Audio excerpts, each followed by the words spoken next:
Hi everyone. What I want to share with you today is especially timed for the holiday season where we are likely to be reuniting with old friends and family members. Why that is because it's likely for old patterns to show up, old patterns of how we relate to people, of how we relate to ourselves, old doubts, old thought processes, all of it. But of course, this is for everyday use, no matter what time of the year it is. What it is what was introduced to me as being called already always listening.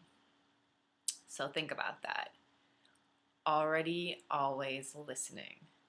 What that is, it's that we already have these like preconceived notions of how we believe, how we make up that people are going to act, what they're going to say, how they're going to react to news, whether it be good news or bad news, what they like to eat.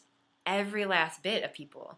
Because we think we know people so well, we have these sort of lists made up in our minds of who they are and what and how they will relate to us, which is great. We think we know people really well, right?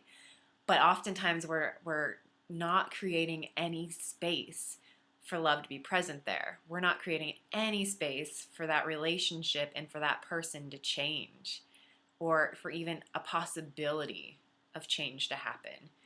And not meaning that change needs to happen, but by turning your already always listening off, allowing the possibility for it to be present, right? So this is also with ourselves as well. Just think about an easy one is with food taste. Let's say you don't like olives, but maybe you came to this 5, 10, 15 years ago. You had an olive and you didn't like it. From then on, you've said, I don't like olives, right? But you've never tried an olive again. Or maybe even you had a green olive and you've said you don't like any olives. But you might actually like a Greek olive, but you've never tried it, right? So it's getting that our tastes change, we change, and that we need to keep leaving that space open. So trying an olive every once in a while. Okay, so that's a very small example, but you can take that to think about all of the things in your life that you have decided that you like, that you don't like, and what the people around you like and don't like. And we've built up these sort of ways of communicating with people, these ways of interacting that are all based on our already always listening. Like, okay, when I hang out with Billy, we go and do this. We watch sports games. Like I could never take him to a museum because he's not that kind of person. He won't like to look at art. How do you know if you don't try it? Or maybe one time you did take him to a museum and he didn't like it. People are allowed to change, and so we got to keep that space open. Or what about if you make up that your mother is really not a great listener? And so you step into every conversation with her. Every time you want to call her, in the back of your mind, all you're thinking is, she's not a good listener. She's not a good listener. So you're not creating any space for her to be a good listener. And this doesn't mean that you have to have a conversation with her saying you're not a good listener. But of course, you can explain yourself to people, but just holding space for someone to show up in a different way. So turning off, okay, she's not a good listener. Right now I'm going to call my mom and I'm creating that she's the best listener possible.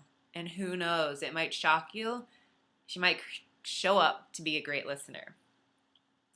So just think about this, especially when you're going to be hanging out with old friends and family, but with any relationship in your life, down to the clerk that usually checks you out at the grocery store. If you have had one interaction or 20 interaction where you believe that she's rude and that she does not want to help you, if you come into seeing her every day or once a week or whenever you do see her as she's rude, she does not want to help me, then why would she want to help you, right? So just opening space up in your life for people to show up a different way. And that doesn't mean that people have to change. That doesn't mean there's anything wrong with anyone in your life. But it's just turning this already always listening off and seeing how people may show up, right? And like I said, of course, this applies to yourself as well.